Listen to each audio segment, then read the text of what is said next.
Alors, il dit oui, une réclamation utopique de, du poste de président en référence aux élections de 2023. Bah, écoutez, vous êtes libre d'émettre votre point de vue. Si vous pensez, monsieur Junior, monsieur Junior, si vous pensez que c'est utopique de ma part, vous êtes libre de le penser. Si vous pensez que tout ce que j'ai dit n'a pas de sens, c'est bien pour vous. Mais je ne parle pas pour vous, monsieur. Et si vous n'êtes pas content et si vous ne voulez pas suivre ce que je dis, vous éteignez et vous allez d'où vous venez. Maintenant, je parle. Je sais que vous n'êtes pas, vous, vous faites partie de la minorité des Gabonais. Parce que tous les Gabonais aujourd'hui crient à haut et ne veulent plus d'Oligui Nguema. Vous êtes certainement en train de préserver vos acquis. J'ai gagné l'élection de 2023, ça ne souffre pas d'ambiguïté. Et dans mon discours, je sais que vous ne l'avez pas écouté. Ce qui vous a intéressé, c'est votre question. Eh bien, je vous réponds en vous disant que je ne suis pas mu par le fait d'avoir un pouvoir absolument. Mais notre pays va mal, à moins que vous ne, vous, vous ne vouliez pas regarder. Notre pays va mal. Il va très mal. Il y a des gens qui souffrent. Le but pour vous répondre précisément, de mon intervention est d'interpeller le peuple gabonais, de lui montrer la voie. Parce que là, au point où j'en suis aujourd'hui, ça ne se passera pas autrement. Oligui Nguema va partir. J'en suis absolument sûr. À partir de ce moment-là, là n'est pas le débat. Le débat, c'est que je prépare les Gabonais qui croient en moi et qui pensent que ce pays doit être transformé. Effectivement, je les prépare à cette transformation. C'est tout. Mais vous, puisque vous n'y croyez pas, puisque vous êtes prêt à aller vous jeter à la mer, allez-y. Je ne vous suivrai pas. Je ne vous suivrai pas. Et de nombreux Gabonais ne vous suivront pas, hein, monsieur Deno. Alors, donc, je vous comprends. Nous sommes en démocratie. Vous êtes libre de défendre votre démocratie, c'est vrai, mais sachez que ce pays nous appartient tous. Une partie du Gabon ne s'écroulera pas et ne laissera pas de côté une autre partie. Le Gabon, s'il s'écroule, tous, nous serons perdants. Donc, je suis de ceux qui veulent sauver le Gabon. Voilà euh, l'objet. Et se dire qu'il y a un petit reste, c'est cela que le Gabon compte pour se redresser. Et tel que vous fonctionnez, pour redresser le Gabon, on n'a pas besoin de vous en définitive. Vous vous excluez de facto. Je vous remercie. Et c'est du reste votre droit. Merci.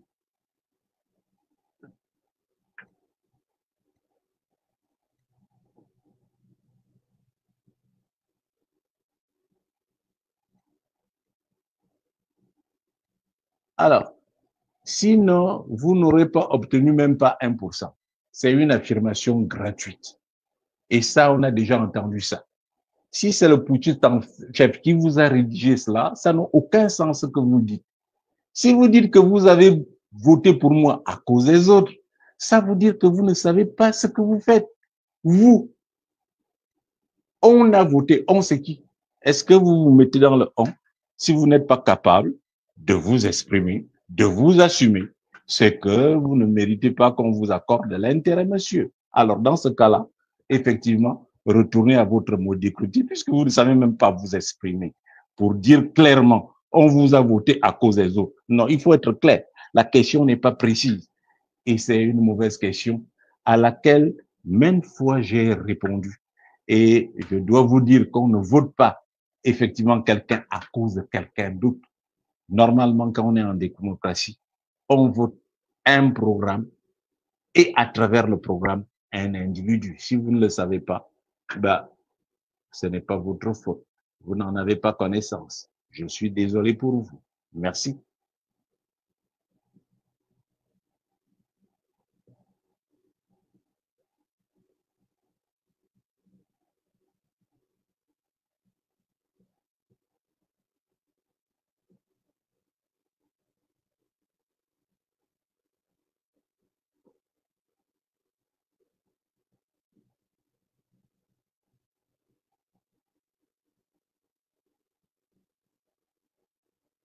Alors, j'ai dit les mêmes choses lors des élections en avril, mais il y a finalement eu élection.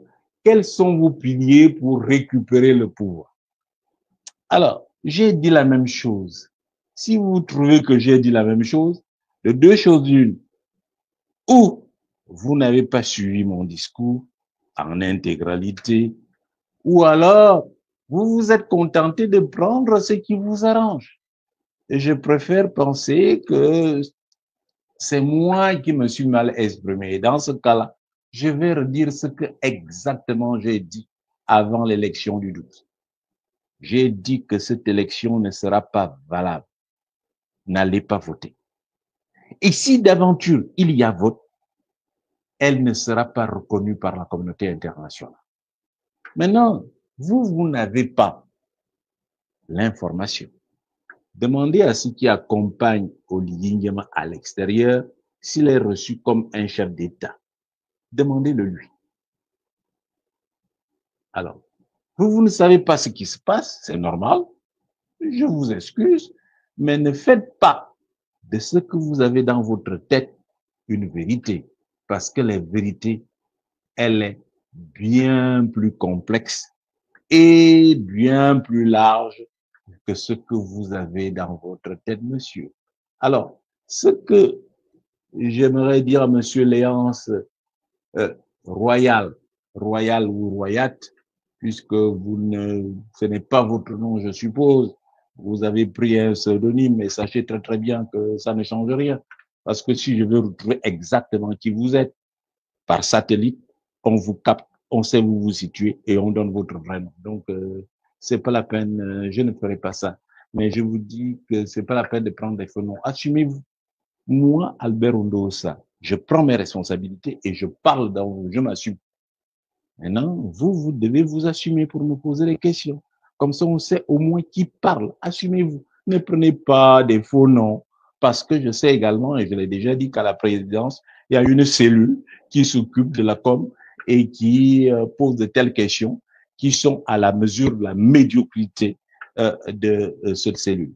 Donc, c'est ce que je vous ai à dire. Je ne dis pas la même chose. Et je l'ai dit dans mon discours, dommage que vous n'avez pas suivi. La lutte politique n'est pas linéaire. La lutte politique est faite d'avancées et fait de recul. On a parlé de deux pas en avant, un pas en arrière. Donc, si vous considérez que ce que je fais n'a pas d'intérêt, ben, rien, ne suivez pas. Allez chez vous et laissez l'antenne aux autres. Ceux qui croient en ce que je dis sont nombreux. Ils sont des Gabonais des masses qui m'appellent, qui me téléphonent, qui m'envoient des messages jour et nuit pour bien dire qu'ils sont derrière moi et qu'ils ont espoir que le Gabon, par moi, va se redresser. Et je leur dis un message simple, c'est bientôt que cela va se redresser. Et je vous ai donné dans le discours que je viens de lire les étapes de ce redressement. Si ça ne vous intéresse pas, c'est tout à fait normal. Ce qui vous intéresse, c'est que vous entendiez Kondosa aussi a courbé les chines pour aller me mettre à genoux devant le putschiste en chef. Ça ne risque pas d'arriver. Merci, monsieur. Au revoir et bonne soirée.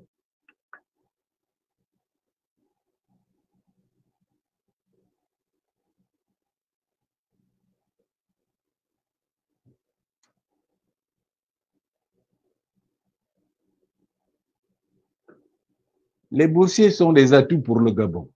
Mais comment l'État ne prévoit pas des mécanismes qui favorisent un suivi et une intégration dans l'administration? Cette question-là, il faut la disséquer. Il n'y a pas de lien direct entre la formation et le fait d'être intégré dans la fonction publique. Il n'y a pas de lien direct. Lorsqu'on est formé, on est formé pour rechercher un emploi.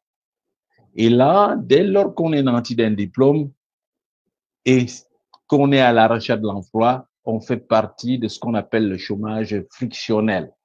On est à la recherche du premier emploi. Et ce premier emploi n'est pas nécessairement public. Il peut être public ou privé. Et c'est là précisément que celui qui est détenteur d'un diplôme doit aller à la recherche de l'emploi. Qu'est-ce que l'État fait? L'État crée un cadre où se rencontrent les demandeurs d'emploi et les offreurs d'emploi. C'est tout ce que peut faire l'État. Pourquoi? Parce que la fonction publique est engorgée. Les dépenses de fonctionnement, surtout la masse salariale, ne doit pas dépasser 35% des recettes fiscales. Donc, il y a une contrainte forte à ce niveau. Nous avons dépassé cette norme depuis. Le Gabon ne la respecte pas. C'est une norme communautaire. Et de ce point de vue, qu'est-ce qu'il faut faire? Il faut ouvrir le pays à l'investissement international de manière telle que les jeunes qui disposent de diplômes puissent se porter comme demandeurs d'emploi sur les offres d'emploi que sont les entreprises. Donc, véritablement, ce que l'État fait, l'État doit former des gens. Pourquoi? Parce qu'on a besoin des gens formés pour se mettre au service du développement. Mais le développement n'est pas nécessairement public. Il est avant tout privé parce que la croissance procède du secteur privé. Et c'est là, par les créations par les grandes entreprises, par la création des PME et PMI. C'est par ce canal-là qu'on réussit à absorber les demandes d'emploi non satisfaites. Alors, donc, je ne pense pas. L'État a une obligation de formation, mais l'État n'a pas pour obligation d'absorber les jeunes diplômés dans la fonction publique. Il le fait à la mesure des places disponibles. Voilà la réponse que je peux vous donner en toute objectivité, dans le sens où nous allons pour redresser effectivement ce pays. Je vous remercie, Monsieur Bouligny.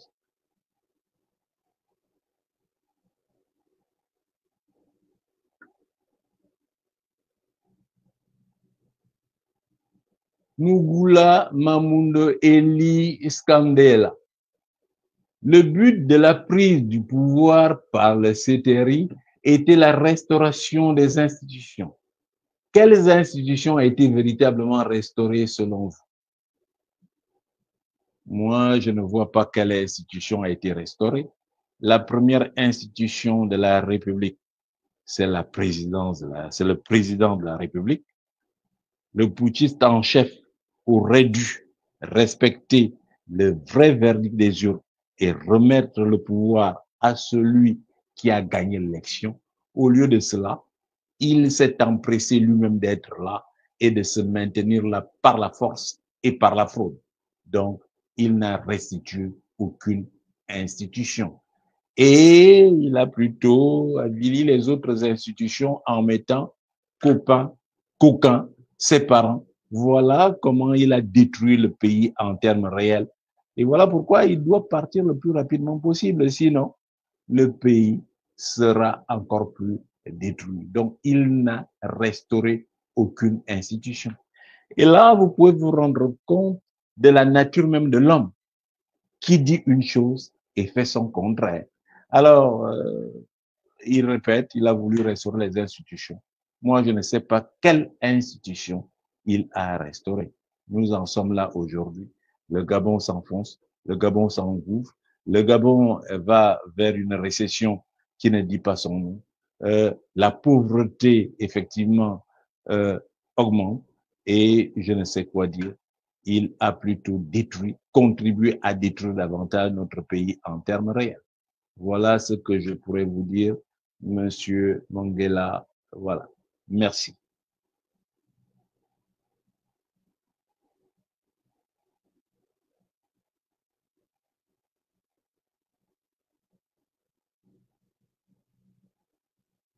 Que pensez-vous du gouvernement de salut national du docteur Mangara? Accepterez-vous d'être le président de ce gouvernement?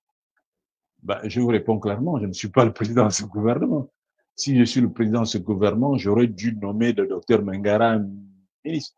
Mais je l'ai félicité, il faut comprendre pourquoi. C'est un acte politique. J'ai dit aux Gabonais que je ne donnerai pas de mot d'ordre, mais que chacun d'entre eux fasse preuve d'initiative pour prouver ce qui peut faire en sorte qu'au mieux, qu'il y ait un retour rapide à l'ordre républicain. Mengara y a répondu à sa manière.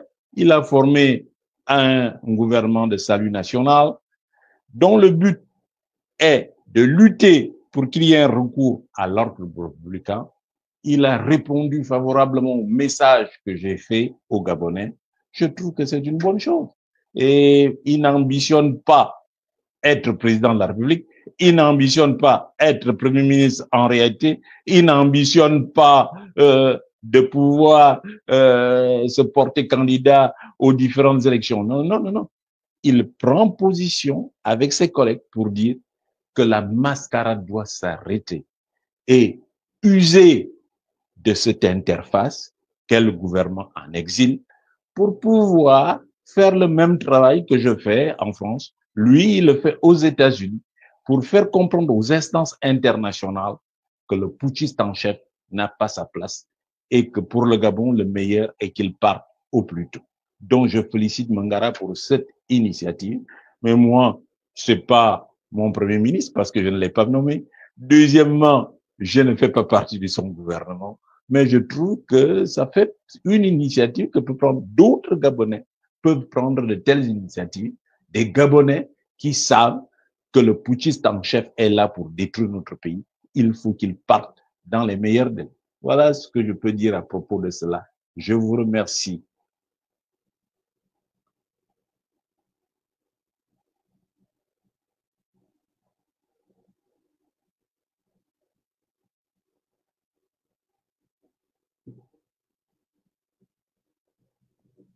Monsieur Comté de Beveli, pourquoi le secteur privé pour vous n'a d'essence que par les investissements internationaux?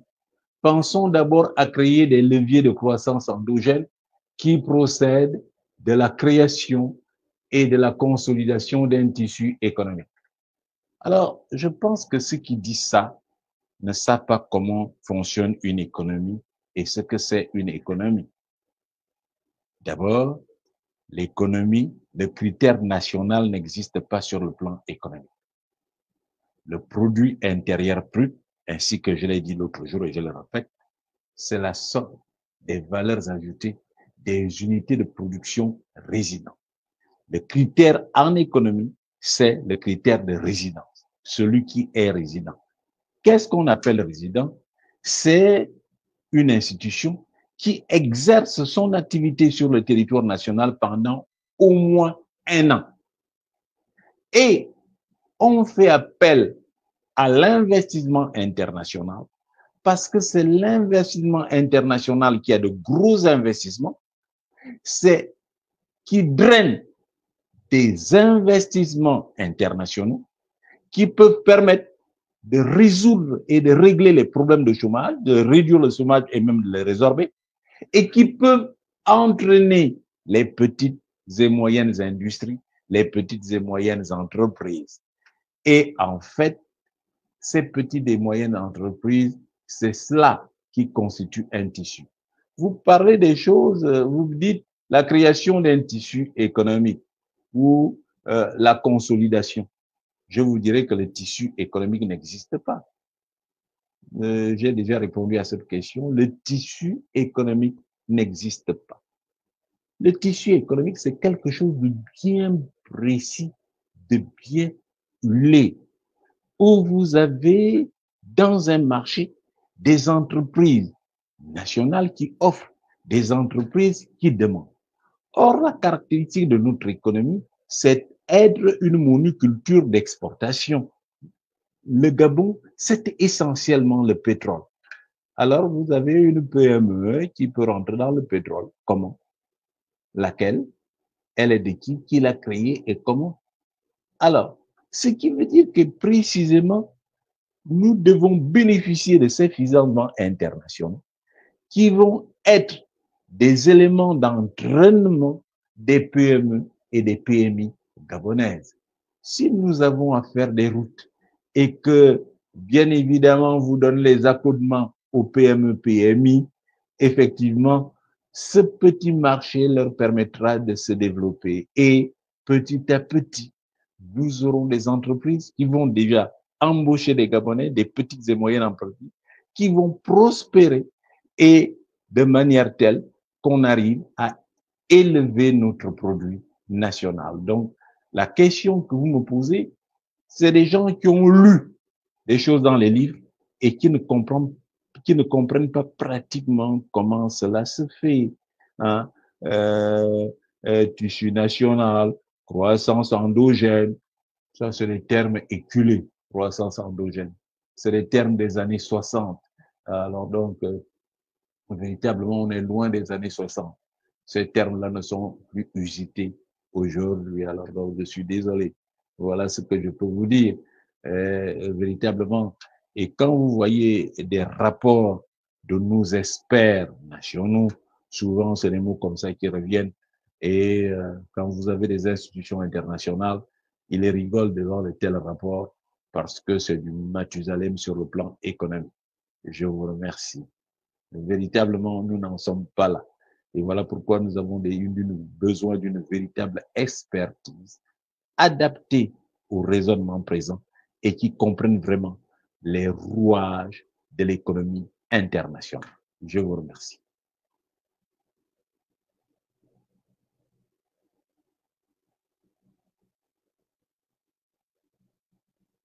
Ne serait-il pas mieux de faire la paix et de rejoindre l'équipe afin d'avancer et évoluer? Alors, cette question-là, je réponds à chaque fois. Et il n'a jamais. D'abord, monsieur qui parle, il ne donne pas son nom, il se cache. Donc, quelqu'un qui est anonyme, je ne réponds pas à cette question. Il faudrait vous décliner. Il faudrait vous dévoiler. Ne posez pas des fausses questions parce que vous-même, vous êtes fou. Vous êtes fou pourquoi? Parce que vous ne réussissez pas à décliner votre identité. Ce n'est pas un bal masqué, monsieur. Moi, je me présente devant vous à visage découvert. Présentez-vous à moi à visage découvert si vous êtes sérieux, si vous êtes compétent et vous savez ce que vous avez à dire. Maintenant, quand on vous a glissé une question, vous la reprenez, vous n'êtes qu'un répétiteur. Et dans ce cas-là, tout ce que vous avez de mieux à faire, c'est aller vous asseoir. Ne me prenez pas du temps pour rien, monsieur. Je vous remercie.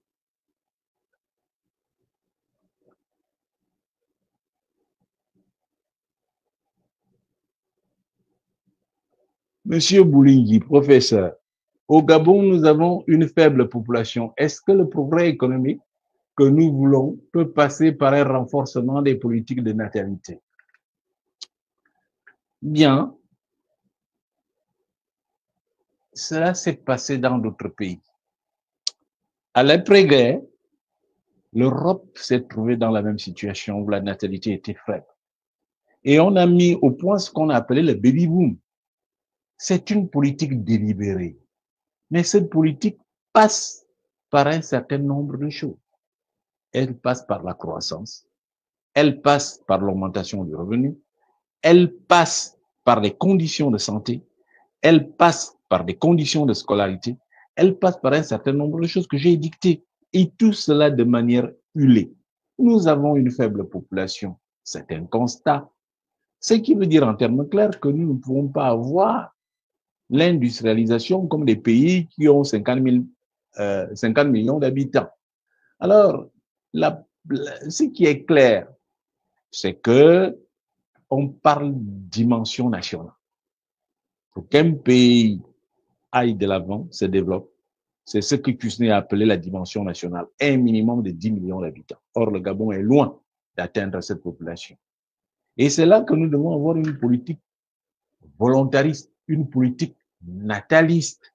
Et cette politique-là, elle n'est pas faite d'à peu près. Elle implique une politique de santé, elle implique une politique de formation, d'éducation. Et tout cela doit aller ensemble pour que là, notre population croît au taux de 2% l'an. Et cette croissance-là nous pose des problèmes parce que les infrastructures d'accueil ne répondent pas. Les infrastructures scolaires ne répondent pas. Les infrastructures universitaires ne répondent pas. Par conséquent, c'est tout un ensemble. Il faut prendre ça comme objectif, l'augmentation de la population. Puisque nous avons un taux de croissance annuel de population en moyenne de 2%, est-ce que nous pouvons passer à 3%? Cela suppose effectivement des mesures sur le plan sanitaire, des mesures qui sont prises par les autorités, et ces mesures-là, effectivement, doivent permettre d'y aller.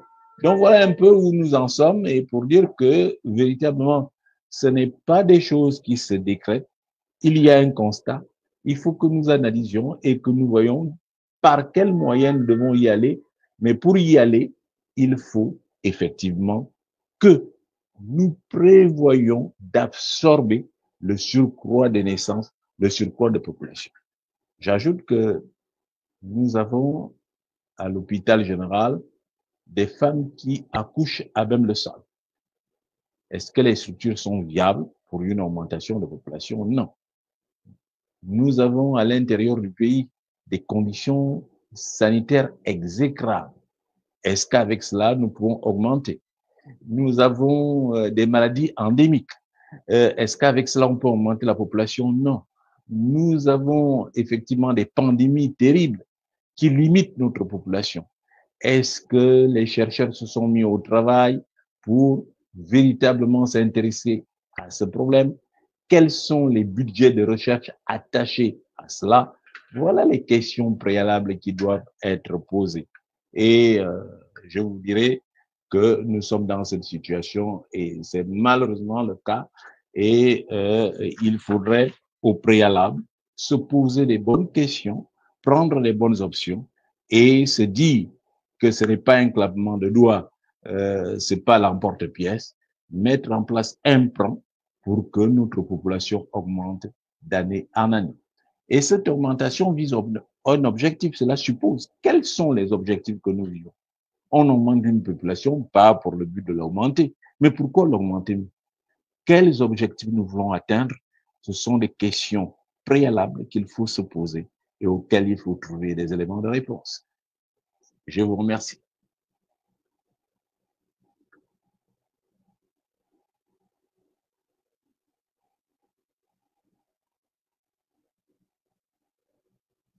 En tant que président, quel est votre regard sur les récentes destructions de bâtiments, notamment situés au carrefour Esni de Wendo et derrière l'Assemblée nationale, et quelles mesures, selon vous, devraient être prises pour protéger les citoyens et leurs biens?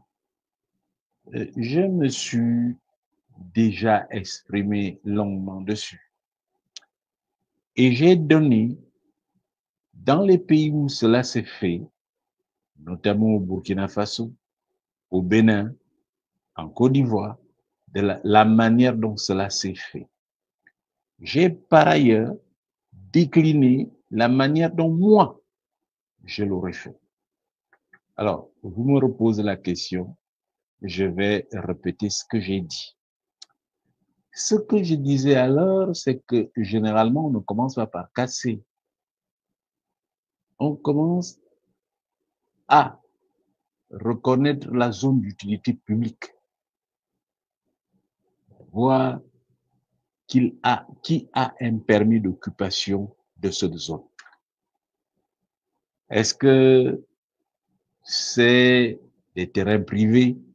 Est-ce que c'est des terrains publics? Si c'est des terrains privés, l'État peut tenter une procédure d'expropriation, mais ou de réquisition, mais en respectant ceux qui sont là, les ayants droit, en respectant ceux qui sont installés. Cela commence par un recensement. Dès que le recensement est fait, on a délimité la zone qu'on souhaite déclarer d'utilité publique et on sait exactement quels sont les projets qui y seront développés. Sur cette base-là, on passe bien sûr à l'évaluation. des maisons, des agences économiques qui y sont installés. Dès lors qu'on a évalué, l'État va dans un second temps rechercher des financements. Un, pour les indemniser. Et entre-temps, comme ce sont des familles, qu'est-ce qu'on fait? Moi, à l'époque, dans mon programme, j'ai proposé une zone de logement permanent. Si un quartier doit être refait, on a la zone de logement, on va d'abord déloger les gens et les mettre dans cette zone. Une zone viabilisée, où il y a des maisons, où il y a des écoles, où il y a des hôpitaux, où il y a des infirmeries et des conditions normales où il y a l'eau et l'électricité. Et ensuite, dès qu'on a fait cela, par l'évaluation, on discute avec les ayants droit pour savoir ce qu'il leur revient de droit. Qu'est-ce que l'État va leur payer? Et on négocie avec les opérateurs qui viennent construire. Et là, dans ce cas, effectivement, au terme de la construction, mais généralement ce type de construction, à mon sens, ne devrait pas dépasser 2 ans, au terme de la construction, les premiers, ceux qui ont un droit de préemption, c'est d'abord les gens qui ont été délogés.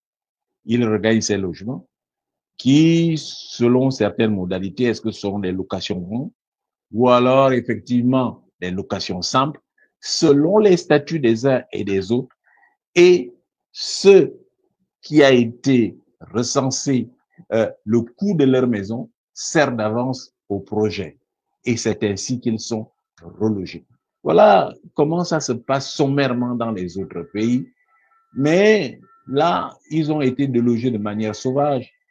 Et ce qu'il faut déplorer, je l'ai dit l'autre jour, si vous avez effectivement 2000 personnes délogées, on va aller, on va prendre effectivement 200 logements qu'on va distribuer, amener la chaîne 1 et Gabon 24, faire la publicité, faire la com. Ça ne représente rien parce que finalement, on n'a rien fait de sérieux. Donc voilà ce que je peux dire effectivement à propos de cela. Donc c'est comme tout ce que fait le politique en chef, c'est une très très mauvaise décision, c'est une mauvaise politique. Tout ce qu'il fait, c'est la catastrophe. Véritablement, rien n'est bon pour notre pays. Bien évidemment, vous trouverez des personnes pour justifier, mais quand vous vérifiez bien ces personnes, il a un petit poste à protéger, il a effectivement des subsides qu'il reçoit, on l'a appelé, on lui a donné 50 000 pour qu'il puisse parler, on lui a donné tant d'argent pour qu'il puisse insulter. Malheureusement, ce n'est pas cela qui construit un pays. Voilà ce que je peux vous dire, effectivement, cher monsieur. Merci.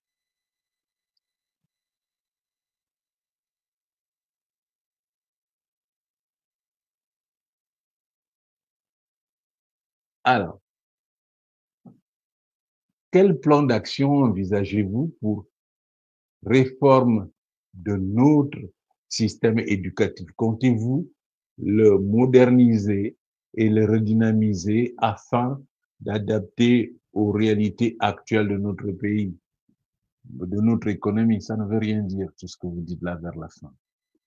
Alors, dans mon propos introductif, j'ai bien expliqué tout cela.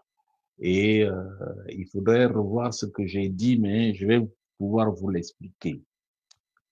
On n'adapte pas un système éducatif aux réalités de notre pays. Ce serait un système factuel. Pourquoi? Parce que les réalités du pays changent au jour le jour. La configuration du pays change au jour le jour. Or, un pays est fait pour durer ad vitam aeternam. On forme les gens.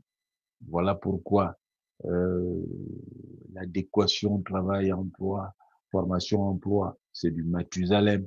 On parle de la flexibilité du travail.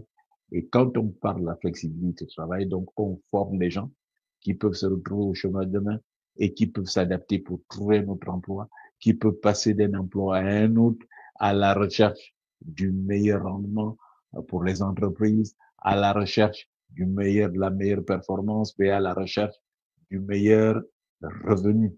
C'est ce qui se passe dans les sociétés développer. Et nous y allons résolument. Donc, adapter le système d'enseignement à notre médiocrité latente, ce n'est pas un système, c'est un système éducatif au ras des pâquerettes. Il faut regarder globalement et se dire conforme les Gabonais. Et que ce qui est important qu'un Gabonais soit aux États-Unis, c'est le recours du capital.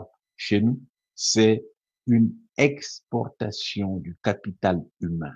Il faut que nous ayons des Gabonais bien formés dans tous les secteurs. S'il n'y a pas de travail sur le plan local, qu'ils puissent s'expatrier et cela constituera un retour de capital dans notre pays. Et notre pays va s'enrichir davantage. C'est ce qui se fait chez les autres. Je vous remercie.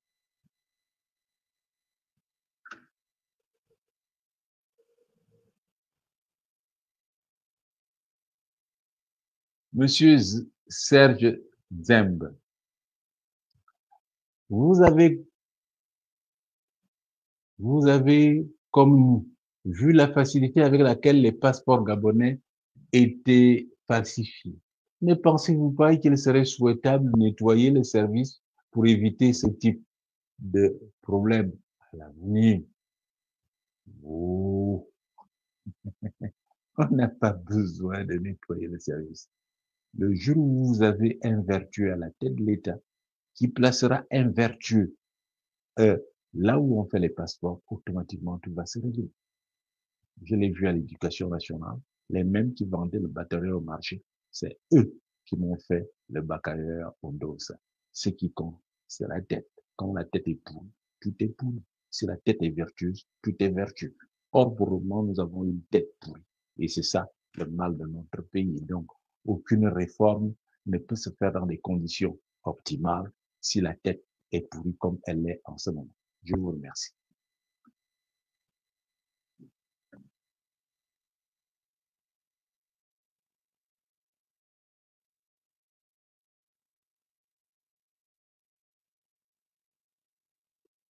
Le général président a contesté les chiffres du Fonds monétaire en rapport avec la dette du Gabon. Qu'en pensez-vous? Bon, le général président, il conteste. Il est à même de contester. Sur quoi se font-ils pour contester? Pour contester, il faut en avoir les capacités. Quelle capacité a-t-il de contester les données de la mondiale qui sont des données normées, croisées, traitées? Il a quelle aptitude pour véritablement contester? Alors, s'il l'a fait, c'est que certains de ces techniciens, son ministre des Finances certainement, lui a dit de contester. Et lui, il répète ça, il conteste. Alors, que voulez-vous que j'en pense? Ça veut dire que notre État est par terre, au ras des pâquerettes. Nous avons besoin de la Banque mondiale pour nous redresser. Nous avons besoin de l'avis du Fonds monétaire international pour nous redresser. Et ainsi que je l'ai expliqué l'autre jour, nous avons des interfaces. Dès lors qu'un pays est en difficulté comme le nôtre, l'interface privilégiée au départ, c'est le Fonds monétaire international pour des problèmes d'ajustement. Dès que vous avez signé avec le Fonds monétaire, les bailleurs de fonds peuvent effectivement vous regarder. Le Fonds monétaire, la Banque mondiale peut se tourner vers votre économie parce que la Banque mondiale va s'occuper des financements longs alors que le Fonds monétaire international s'occupe de l'ajustement. Mais vous devez savoir que les statistiques internationales sont généralement traitées par la Banque mondiale. Et la Banque mondiale sort tous les ans un CD, World Development Indicators. Et généralement, c'est là que les données sont normées, traitées. Alors, à partir de ce moment-là, quelqu'un qui rentre dans sa folie et qui considère qu'il peut contester, ce n'est pas les données qu'on conteste. Ce qu'on fait, on accepte de ces données, on travaille pour inverser la tendance. On ne les conteste pas. Contester, c'est se mettre dans une phase complètement négative et qui ne produit rien du tout. Vous allez bouclier, personne ne vous entend, personne ne vous prêtera de l'argent. Dès que vous vous mettez à contester les données, de la Banque mondiale, personne ne vous aidera, personne ne vous ouvrira, aucune institution financière ne vous ouvrira les portes, aucun bailleur de fonds ne vous ouvrira les portes. Et là, vous devenez ce qu'on appelle un student top, c'est-à-dire un chien, un chien errant que personne ne regarde. Voilà où nous en sommes. Alors donc, si c'est la voie qu'il a choisie pour votre pays, je comprends. Mais véritablement, euh, je suis désolé qu'il ait dit ça. Ce n'est pas la bonne voie. Quand on vous dit que vos chiffres sont mauvais, on ne les conteste pas. On se dit, OK, à partir de ce moment-là, je vais rechercher les experts avec comme solution comment peut-on inverser la tendance. Cela suppose un travail à un horizon temporel. Dans combien de temps? Si on a un endettement qui est de l'ordre de 94%, ainsi que c'est aujourd'hui, il faut effectivement le réduire. Et les petits calculs qui sont faits effectivement aux finances, où on essaye d'enlever les arriérés. Mais non, les arriérés ça fait partie des repères essentiels. Vous ne pouvez pas comptabiliser dans la dette sans mettre des arriérés.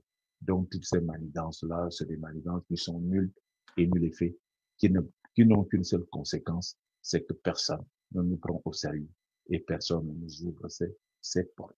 Voilà, et nous sommes là à rechercher des financements que nous n'aurons jamais si nous persistons dans cette voie. Je vous remercie.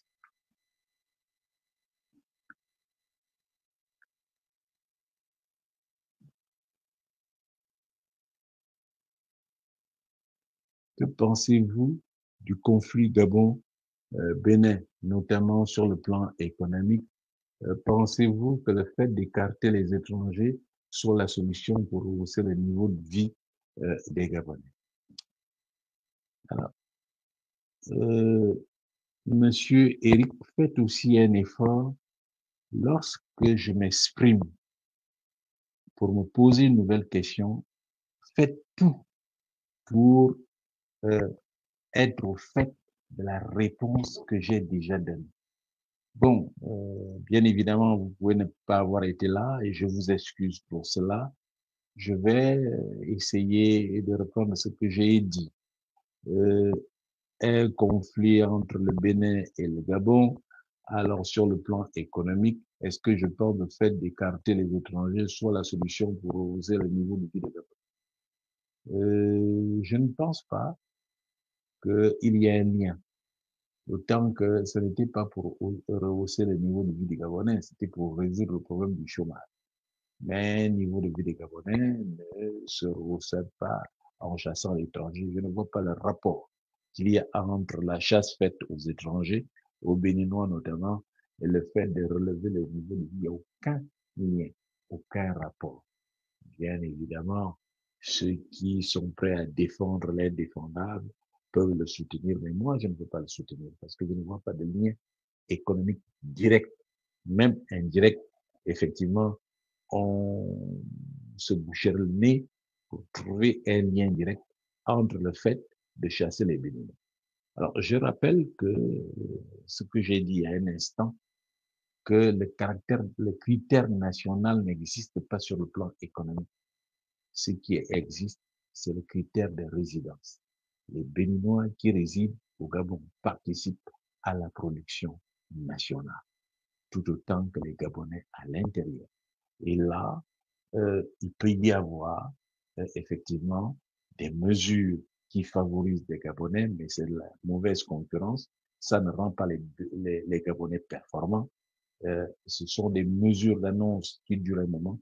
On ne peut pas les laisser en place 1 an, 2 ans. Non, c'est des mesures qui permettent de lancer un Gabonais, mais qui ne doivent pas perdurer. Sinon, c'est contre-performant. Alors donc, précisément, je ne vois pas les liens. On n'a pas besoin de ça pour rehausser le niveau de vie des Gabonais. On n'a pas besoin de ça pour résoudre le problème du chômage dans notre pays. Mais ça a un contre-coup, c'est que loin d'élever le niveau de vie, vous diminuez le niveau de vie parce qu'en vous attaquant à ces étrangers pour tous des secteurs bien précis, qu'est-ce qui va se passer? L'offre de ces secteurs va diminuer, la demande va augmenter. et le prix des services de ce secteur vont forcément augmenter. Je vous remercie, monsieur. C'est une bonne question. Merci.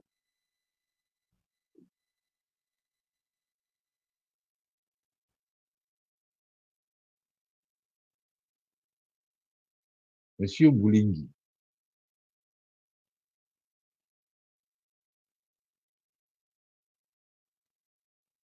ou est-ce que la géopolitique doit conduire à un État fédéral? Il faut comprendre les problèmes dans leur essence.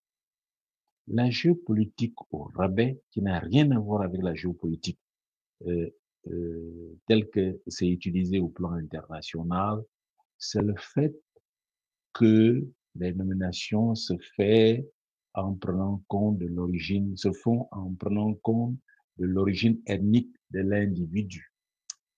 Alors, généralement, ce fait-là, c'est un fait politique, il n'est nullement économique, il n'est nullement culturel. En fait, c'est le PDG qui nous a amené ça. Et nous pouvons dater. Bongo disait qu'il n'y a pas une province supérieure à une autre. Il n'y a pas une ethnie supérieure à une autre. C'est de l'aberration. C'est n'importe quoi. Or, techniquement, ce qu'on sait, le développement est déséquilibré. Il commence par un secteur, il se transmet à d'autres secteurs. Il commence par un pays, il se transmet à d'autres pays. Donc, c'est une aberration. En fait, Bongo était d'une ethnie minoritaire et il voulait tout simplement s'imposer. Et il a fait tous les calculs pour comprendre il fallait freiner les femmes. C'était son raisonnement, oubliant que ce sont les femmes qui ont fait le système Bongo PDG. Alors donc, véritablement, pour moi, je ne m'intéresse pas à de telles bassesses. Parce que si vous allez dans cela, c'est un nivellement par le bas. Et vous ne pouvez pas accroître votre productivité. Vous ne pouvez pas être en compétition face à l'extérieur.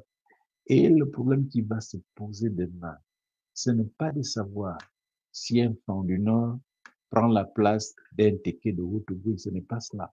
Le problème qui va se poser demain, si un Gabonais peut travailler dans son pays à l'heure d'ouverture face à 30 millions de Camerounais. Voilà l'enjeu. Et pour cela, nous avons une contrainte humaine, ainsi que cela a été dit tout à l'heure, quantitative. Nous ne pouvons pas avoir à la fois une contrainte humaine quantitative et qualitative.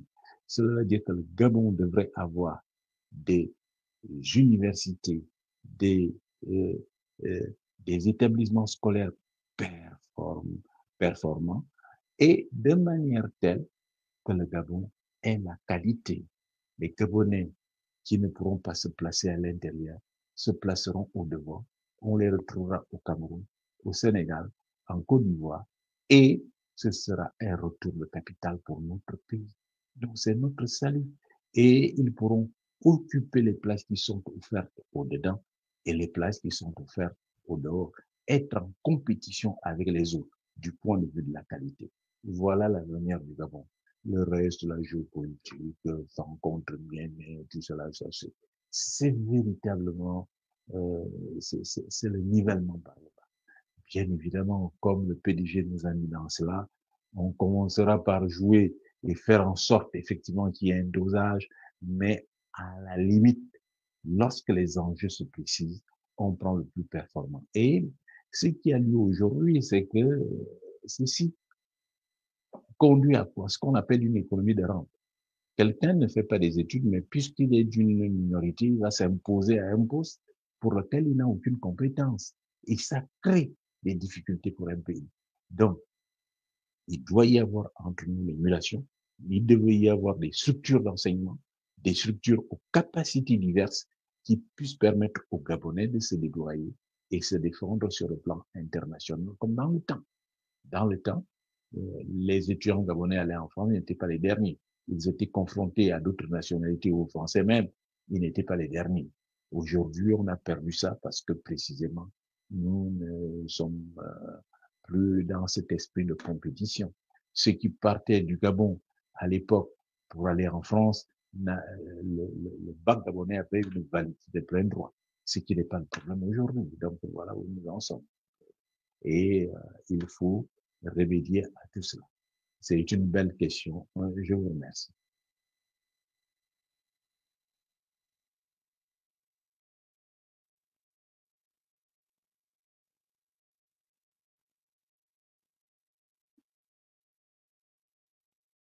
Monsieur Mougoula, alors, la SG ne peut plus répondre à la demande devenue forte en matière d'eau et d'électricité. Aujourd'hui, les Gabonais payent des compteurs sans en être livrés des mois et des années durant. Que prévoyez-vous de faire pour soutenir cette société euh, dans une situation comateuse? Euh, je crois que vous prenez le problème par le mauvais bout. Regardez les comptes, ça c'est l'arbre qui cache la forêt. Le problème de fond, et je l'ai expliqué par ailleurs et je vais vous l'expliquer à nouveau, c'est que l'eau et l'électricité, c'est des produits qui possèdent des marchés entre l'offre et la demande. La demande d'eau, l'offre d'eau, la demande d'électricité, l'offre d'électricité. Or, aujourd'hui, la puissance appelée est tellement forte que la production n'est pas capable de répondre à la puissance appelée. Pour une raison bien simple. Libreville avait 120 000 habitants, les turbines tournaient à derrière l'hôpital. Libreville a monté à 400 000 habitants, on a créé Kingele 1, on a créé Kingele 2. Libreville est monté à 500 000 habitants, on a créé Chimbele 1 tout d'abord et Chimbele ensuite. Et depuis près de 40 ans, plus rien n'a été fait. On en est là. Au point que, en plus, ce qu'il y a eu, c'est que toujours les pédigistes, les mêmes, ont cassé la SG en deux, en divisant deux activités, l'activité de production et l'activité de distribution. La SG ne fait que distribuer, mais on ne peut pas distribuer ce qui n'existe pas. Et la production, c'est la société des patrimoines qui ne produit pas parce que les mêmes prennent les sous, il n'y a pas d'investissement qui est fait, prennent les sous de l'État, ils se les partagent. Voilà, véritablement. Donc, ce n'est pas là qu'il faut tirer le problème. Il faut que l'État investisse dans l'hydroélectrique. Et dans mon plan, cela existe. Il y a effectivement Chimele 1, il y a véritablement euh, les chutes de l'impératrice, de l'énergie propre. Il y a Poubara 1 et Poubara 2. Il y a véritablement Aminzik fait 2. Rien que ces trois sources, vous alimentez énergiquement le Gabon, vous assurez l'indépendance du Gabon. Seulement, chaque fois qu'il est question d'investissement, toujours les mêmes pédigistes, ils prennent l'argent, ils se le partagent et aucun investissement en effet. Qu'est-ce qu'il y a lieu de faire? Il faut investir. Et là où vous fixez un an, un bon investissement, dès que vous avez un an et demi, dès que vous avez fait ça, vous avez réglé tous les problèmes, et les problèmes d'eau et les problèmes d'électricité. Nous avons Kangou. Kangou à combien de kilomètres de Libreville? 100 kilomètres. C'est rien du tout. Et on peut se ramener à 70 kilomètres par ligne droite. Donc, pratiquement, vous prenez l'eau sur le Komo et la Boukoué et vous la déversez à Libreville, vous la traitez et vous la déversez à Libreville. Elle alimente Libreville sans problème. Donc, généralement, c'est des problèmes qui n'ont que des solutions. Mais nos dirigeants n'ont pas la tête à ça. Ils font le poulabilisme. C'est les élections, euh, l'argent sert à distribuer, à payer les opposants, à faire autre chose. L'argent n'est pas là pour qu'il soit investi. Voilà ce que je peux dire à cet effet. Je l'ai suffisamment expliqué, je vous l'explique encore. Donc la SG en tant que telle n'a pas de problème. La SG distribue, elle ne produit pas. Alors, or, le problème de fond, c'est un déséquilibre entre l'offre et la demande. L'offre n'est pas capable de couvrir la puissance appelée au regard de la population libre. J'ajoute en plus, euh, euh, Libreville, c'est l'urbanisation. Or, quand on a des règles d'urbanisme, une ville ne peut pas s'étendre ad vitam aeternam, ne peut pas s'étendre à l'infini, non. Une ville, c'est comme un corps humain. Si vous avez 1 m 40, vous ne pouvez pas évoluer pour avoir 1 m, 2 m 10, ce n'est pas possible. Donc, une ville a une étendue bien limitée, ce qui fait que les services appropriés concernent la ville. Donc, or, véritablement, on n'a pas fait l'urbanisme à Libreville. On a laissé la ville s'étendre à l'infini et les services ne peuvent pas suivre. Donc, tout est à refaire, euh, comme dirait quelqu'un que j'aime bien voir dans les réseaux sociaux, tout est à refaire de ce point de vue. Et je vous remercie.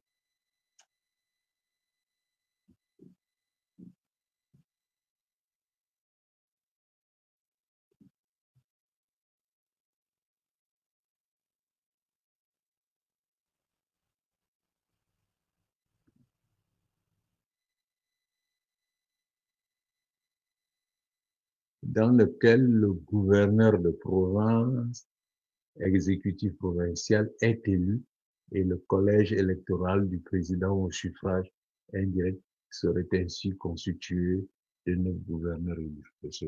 Ça, c'est les méthodes pédagogiques.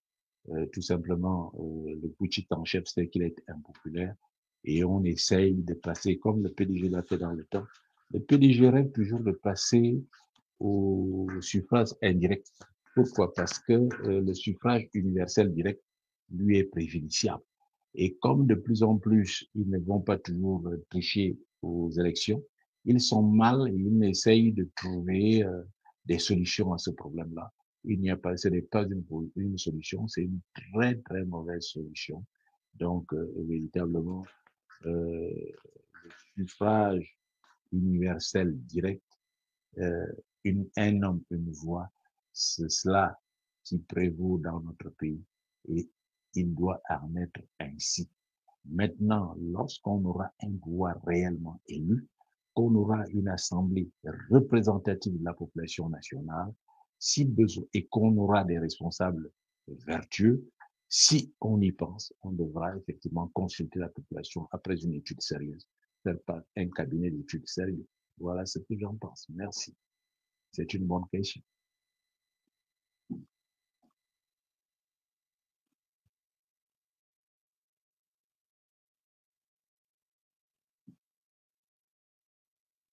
Bien. Alors, je crois que il n'y a plus de questions. Je voudrais, en mot de fin, remercier tous les Gabonais qui me font confiance aujourd'hui. Ils sont nombreux. Ils appartiennent aux 9 provinces. Ils sont de tous les coins du pays parce qu'ils souffrent, parce qu'ils espèrent, parce qu'ils pensent que je suis capable de redresser ce pays. Je ne vous décevrai pas. C'est la première chose que je vous dirai aujourd'hui. Je ne vous décevrai pas. Je ne reculerai pas. Je ne me mettrai pas à genoux, pas une seule fois devant le putschiste en chef. Mais qu'est-ce que je propose? Le travail est en train d'être fait, de s'achever, et on s'achemine vers une reconnaissance internationale tout d'abord de la victoire de A2E, qui est votre victoire. Dès que cette reconnaissance est faite, on en vient alors à ce que Albert Ondosa dirige réellement ce pays. La communauté internationale y consent tout à fait. Il appartient, et les Gabonais, majoritairement malgré le tintamarre, y consentent, puisque tout le monde est convaincu que ça va mal. Et contrairement à ce qu'on pense, les plus convaincus de cela sont même au cabinet du putschiste en chef. Voilà. Donc tout le monde sait que le pays est mal gouverné, que le pays va à la catastrophe. Alors à partir de ce moment-là, je suis venu vous rassurer de 2 choses. Un, je ne baisserai pas les bras et je ne reculerai pas. Deux, que très bientôt, le pouvoir va être remis à Albert Odossa qui a gagné l'élection de 2023. On y va inexorablement. On y va résolument. Mais nous devons comprendre que ça fait partie aussi de la lutte politique et que tout va ensemble. Je commence à me rendre compte que si j'avais eu le pouvoir en 2023, je n'aurais pas toute la latitude que j'ai aujourd'hui. Je n'aurais pas toute la liberté que j'ai aujourd'hui. Je n'aurais pas toute la marge de manœuvre que j'ai aujourd'hui. Et cela m'a permis de bien connaître les Gabonais, savoir comment ils sont. Cela m'a permis de bien analyser les structures sociales gabonaises. Cela m'a permis de bien connaître les hommes politiques gabonais que je pensais pourtant bien connaître. Je les connais mieux aujourd'hui. Je sais qui est qui fait quoi, qui est capable de dire oui et non à la fois. Et à partir de ce moment-là,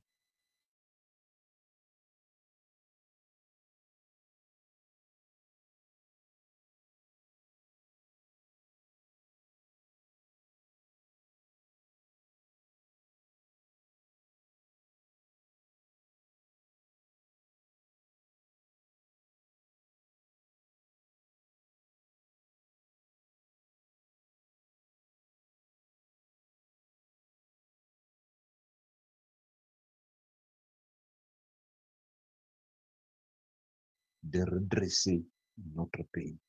Donc, je vous demande d'être confiant.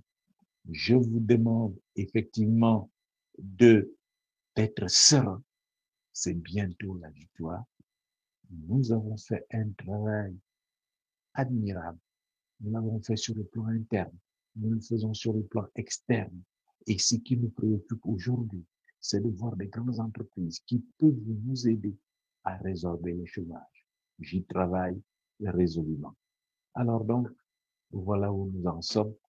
Et j'ai tenu à vous parler ce soir à cœur ouvert pour vous avertir que ceux qui pensent que l'élection qui a eu lieu le 2 avril est une élection, voilà, ils n'ont qu'à voir ce qui se passe. Un chef d'État qui est élu et 3 mois après qui est contesté, lamentablement, il faut le faire. Ceux qui ont pensé que les législatives, qui peuvent aller aux législatives parce qu'ils ont un transporteur à défendre et qu'ils peuvent mentir, il ne faut pas mentir. Il faut dire la vérité. Aujourd'hui, c'est deux camps. Ou vous êtes pour le putschiste en chef, ou vous êtes pour euh, la République qu'incarne à deux eaux. Il n'y a pas de troisième voie. Donc, à partir de ce moment-là, nous devons lutter pour revenir à la, euh, à la République. Nous devons effectivement redresser notre pays. Et là, quand je viendrai, je mettrai en place mon programme et à la fin, il y aura des législations, des élections locales et législatives. Une assemblée sera mise en place dans un délai de 3 à 6 mois. Ensuite, on verra ce qu'il y a lieu de faire. Et puis, je passerai mon premier mandat à travailler pour le Gabon parce que le grand bilan, je le ferai après 3 ans.